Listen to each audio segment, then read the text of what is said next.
নিজে যাব বুলি আৰে তেখেতক চাওক, ইয়াতে এটাই কথা কলো যে যোৱাকালি মই কৈছো 5টা কথা যে তেখেত পাকিস্তানত গৈছিল নে নাই। এইটো SIT কিয় কব লাগে? সাংবাদিককতো কৈ দিলেই হ'ল। তেওঁ ল'ৰা ছোৱালী নাগৰিকত্ব কি SIT লৈকে কিয় ৰখিব লাগে? আপোনালোকক কৈ দিলেই হ'ল। আপোনালোকৰ লগত তেওঁৰ ইমান ভাল,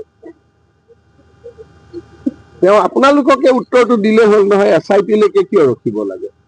তেওঁৰ পৰিবাৰে পাকিস্তানৰ দৰমহা লৈছিল নে নাই? আপোনালোকৰ দুই এজনে সুধি ল'ব না। আপোনালোকৰ মাজত তেওঁৰ ইমান শুভাকাংক্ষী আছে, আপোনালোকক আজিলৈকে কোৱা নাই নেকি? মই এতিয়া আপোনালোককহে সুধিম যে আপোনালোকে ইমান সোধা পোছা কৰি থাকে, সঁচা কথাটোতো কমচে কম আপোনালোকক ক'ব লাগে, লাগে নে নাই? মুখ্যমন্ত্ৰী এজনে ইমান মিছা কথা কব হিমন্ত বিশ্ব শৰ্মাই পাৰে, কিন্তু অসমৰ মুখ্যমন্ত্ৰীয়ে নোৱাৰে। কাৰণ অসমৰ মুখ্যমন্ত্ৰীয়ে যদি মিছা কথা কয়, বিধানসভাতো মোৰ ওপৰত প্ৰস্তাৱ হ'ব, কোৰ্টেও মোক চামন দিব পাৰিব। সেইকাৰণে মই মিছা কথা, হিমন্ত বিশ্ব শৰ্মাই 1000টা মিছা কথা কব পাৰে, কিন্তু অসমৰ মুখ্যমন্ত্ৰীয়ে মিছা কথা কব নোৱাৰে। কি থাকিব, কিন্তু আচল কথাটো কলে নে? তেতিয়াহ'লে আপোনালোকে মোক কিয় সুধি থাকে?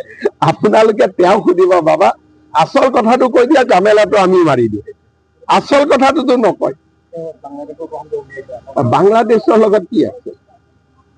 বাংলাদেশতো আপোনালোকো গৈ আছিলে। কেইদিনমান আগতে মই দেখিছিলো আমাৰ প্ৰতিদিনৰ মানুহো বাংলাদেশত গৈছিলে অসমীয়া গাঁও বিচাৰি। বাংলাদেশৰ লগতো আমাৰ যোৱা আছিলেই। মহম্মদ ইউনুছ অহাৰ পিছতহে আমাৰ যোৱা বন্ধ হ'ল।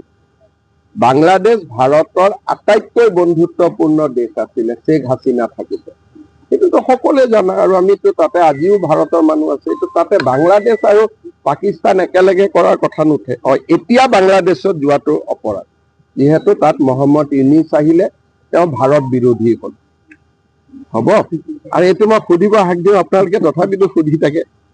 10 ছেপ্টেম্বৰলৈকে ৰখক না, ইমান কিয় ধৈৰ্য নাই? তেওঁতো দি আছে, কিন্তু তেওঁ আপোনালোকক ঠগাবৰ কাৰণেহে প্ৰেছ মিট দিয়ে, আচল উত্তৰটোতো নিদিয়ে।